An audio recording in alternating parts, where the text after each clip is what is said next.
Ada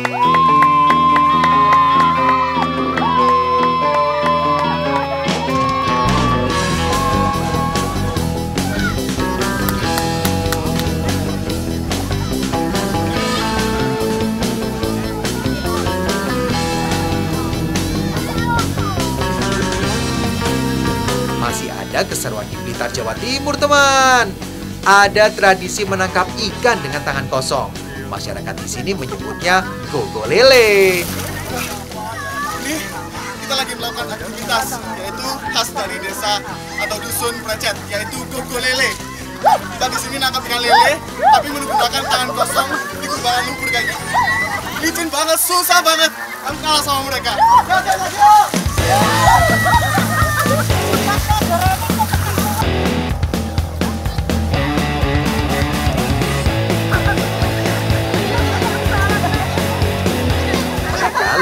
Pengalaman tuh, jadi lebih gesit dan cepat dapat ikan lele.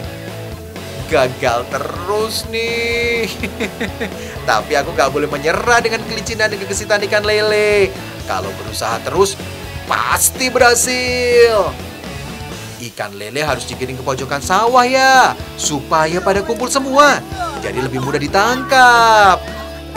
Mata kita harus jeli, Rek. Soalnya warna ikan lele kan mirip lumpur.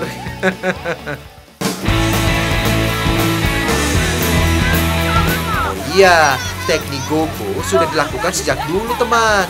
Biasanya sih dilakukan untuk ajang berkumpul warga atau mengisi liburan warga. Siapa saja boleh ikut meramaikan tuh. Menangkap ikan secara tradisional begini lebih ramah lingkungan ya. Kita bisa mengambil ikan tanpa harus merusak habitat alamnya. Mau dapat ikan seberapa, yang penting semuanya happy. Kalau nggak dapat juga nggak masalah. Anggap saja kurang beruntung.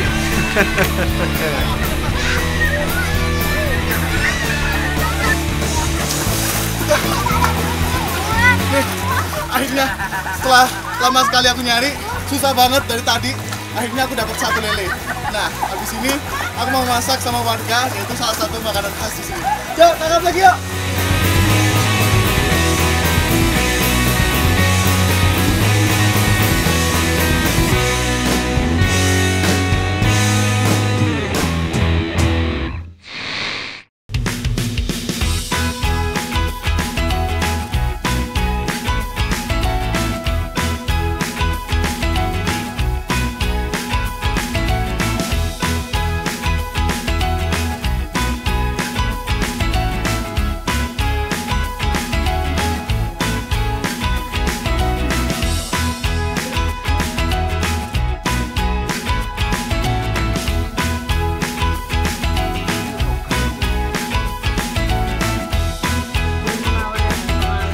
Ikan lele bisa diolah jadi banyak masakan ya. Yang paling gampang sih menggoreng atau membakar. Kalau di sini namanya kotok lele. Lele yang udah kita tangkap tadi bareng-bareng sekarang kita olah menjadi salah satu makanan khas dari desa Pelumbangan, yaitu kotok lele. Kenapa disebut kotok? Karena lele ini nanti akan kita goreng, kemudian nanti akan kita masak dengan kuah santan. Jadi teksturnya, kata ibu tadi, teksturnya akan menjadi lembut dan empuk.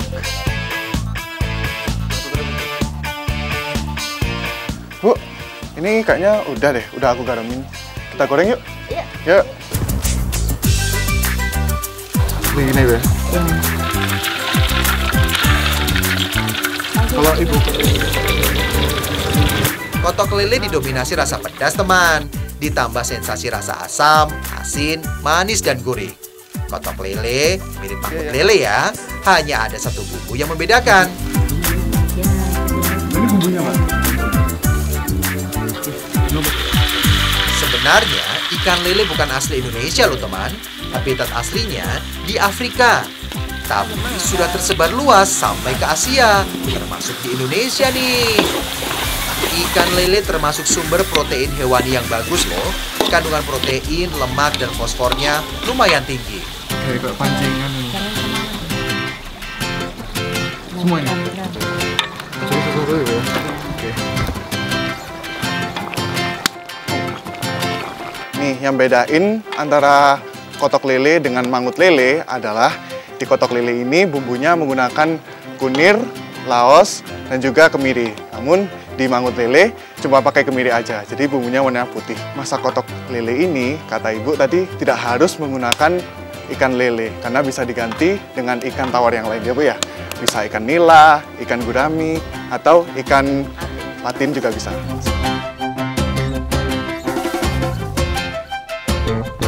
Gimana? Seru kan? Tradisi dan kuliner di Kabupaten Blitar? Ini cuman sebagian kecil saja, Rek. Masih banyak tradisi dan budaya lainnya. Kapan-kapan aku tunjukin ke kalian ya.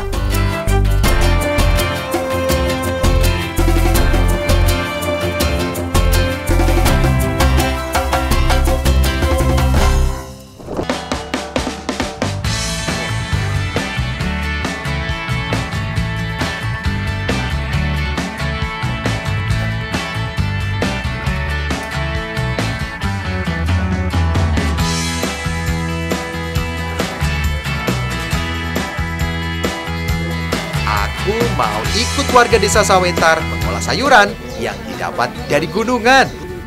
Bahan yang mau dijadikan sayuran ya jantung pisang ini, teman. Di banyak daerah juga mengolah jantung pisang jadi berbagai masakan ya. Mulai dari masakan berat seperti sayur dan dendeng sampai ke cemilan ringan. Kandungan magnesium dalam jantung pisang bisa membantu membuat perasaan kita lebih positif loh. Soalnya bisa menurunkan tekanan darah dan membuat kita menjadi lebih tenang. Kandungan ini juga bagus loh untuk kesehatan jantung. Oh iya, tidak hanya jantung pisang loh yang dipakai, masih ada kacang panjang dan sawi. Di Indonesia, kacang panjang banyak tumbuh di Pulau Jawa, Sulawesi Selatan, Aceh, Sumatera Utara, Lampung, dan Bengkulu.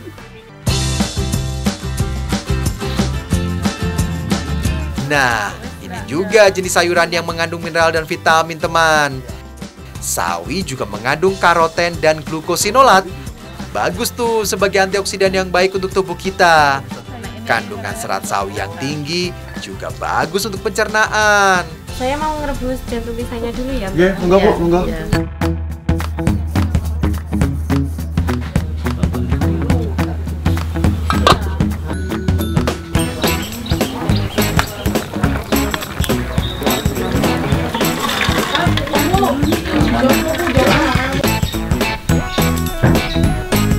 Nah, jantung pisang ini harus direbus dulu karena untuk menghilangkan getah-getah yang ada di jantung pisang. Nah, selain itu, selain bahan utamanya jantung pisang, juga bisa ditambahkan sayuran sesuai dengan selera.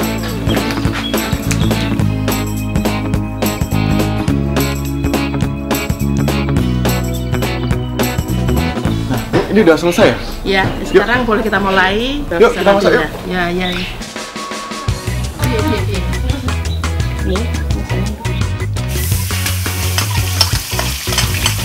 Masakan khas Indonesia termasuk kuliner yang penuh cita rasa kuat di dunia ya.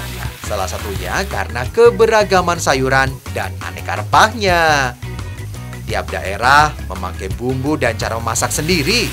Itu dia yang membuat khas masing-masing masakan tradisional. Kalau sayur kuning ini memang khasnya desa Sawentar loh.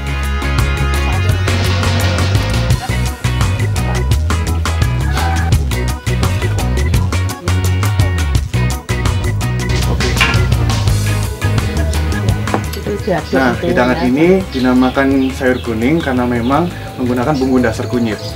Kemudian ada santan di sini digunakan sebagai pengental dan juga penambah aroma atau rasa. Indonesia terletak di kawasan beriklim tropis, teman. Tidak heran kalau kelapa sangat melimpah di negara kita. Itu salah satu alasan banyaknya masakan khas kita memakai santan. Mulai dari rendang, soto, sayur lodeh, hingga opor ayam.